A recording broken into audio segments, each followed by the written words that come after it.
在短剧市场愈发拥挤的今天，真正能够让观众停下来的作品其实越来越少，节奏更快，情绪更浓，反转更猛，几乎成为所有创作者默认的流量公式。但就在这样的环境中，由沈浩南与翟依莹再度联手打造的《暗恋成婚》，却用一种近乎逆流而上的方式，让观众重新感受到情感的重量。这一次，他不再依赖简单的甜宠套路，也不急于用狗血桥段扎住眼球，而是把所有的叙事核心压在了一个看似普通却极致动人的命题上——暗恋。而这个命题被一个男人诠释到了极致，他的名字叫季思年。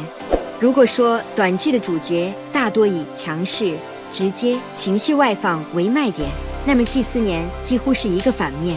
他不张扬，不炽烈，甚至在很长一段时间里，他的爱是看不见的。他像一条隐秘的河流，在所有喧嚣之下静静流淌。初看这个角色，你可能会觉得他冷，甚至有些疏离。他说话克制，眼神收敛，很少主动表达情绪。但正是这种克制，让他的每一次情绪流露都变得格外有分量。一个眼神停留的稍微久一点，一句看似无关紧要的关心，都能在观众心里掀起波澜。这不是表演的技巧，而是角色本身的设计。他爱得太久，也藏得太深。暗恋成婚最核心的设定是那本日记，11年。这不是一个简单的时间跨度，而是一种情感的积累方式。在这11年里，季思年没有表白，没有打扰，甚至没有试图改变两人的关系。他选择的是陪伴在边缘。他记下他喜欢的食物，记下他不开心的日子，记下他说过的每一句无心之言。这些细节在剧中并没有一次性爆发出来，而是被分散在不同的情节点中，像碎片一样慢慢拼合。直到某一刻，观众才突然意识到，原来他早就爱了这么久。而这种后知后觉的冲击，远比直接的告白更具杀伤力，因为它让人产生一种错觉，这段感情好像一直就在你身边，只是你没有发现。暗恋是一种极其私人却又极其普遍的情感，几乎每个人都曾在某个阶段把喜欢藏在心里，不敢说出口。暗恋成婚之所以打动人，并不是因为剧情有多新颖，而是因为他把这种情绪放大到了极致。季思年的爱没有占有欲，没有控制欲，甚至没有期待回报，他只是喜欢，纯粹到近乎残忍。这种爱看似温柔，实则极具消耗性，因为你越不说，就越容易沉溺，你越克制，就越难抽离。而观众在他身上看到的，其实是自己曾经的影子，那种小心翼翼的靠近，那种假装不在意的关心，那种在深夜反复回想对方一句话的执念，全都真实的让人不敢直视。很多人以为这部剧的高潮在于终于在一起，但实际上真正的高潮是季思年决定说出口的那一刻。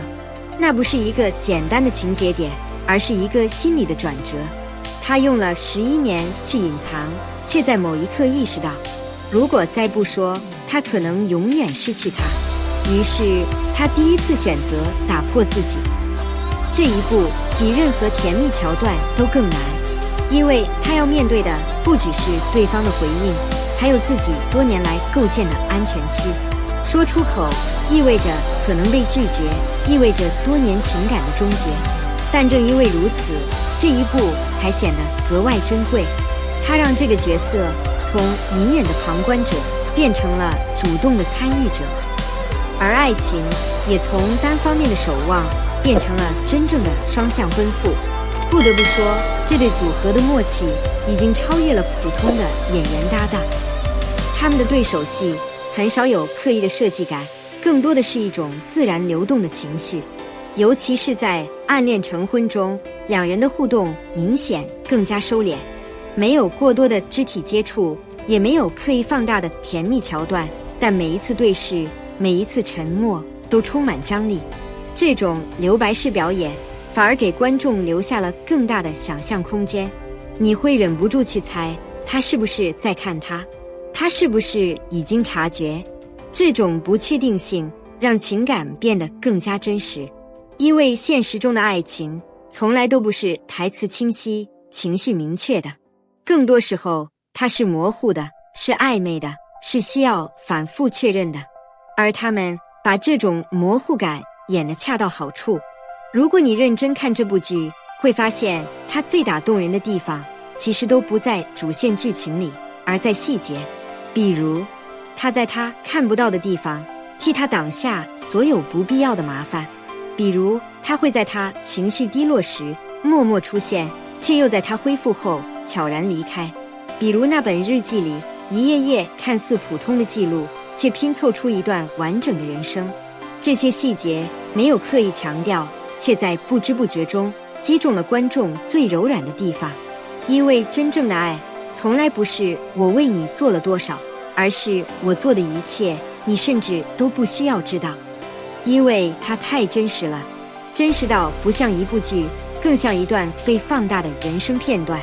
我们会心动，是因为这样的爱太纯粹；我们会心碎，是因为这样的爱太孤独。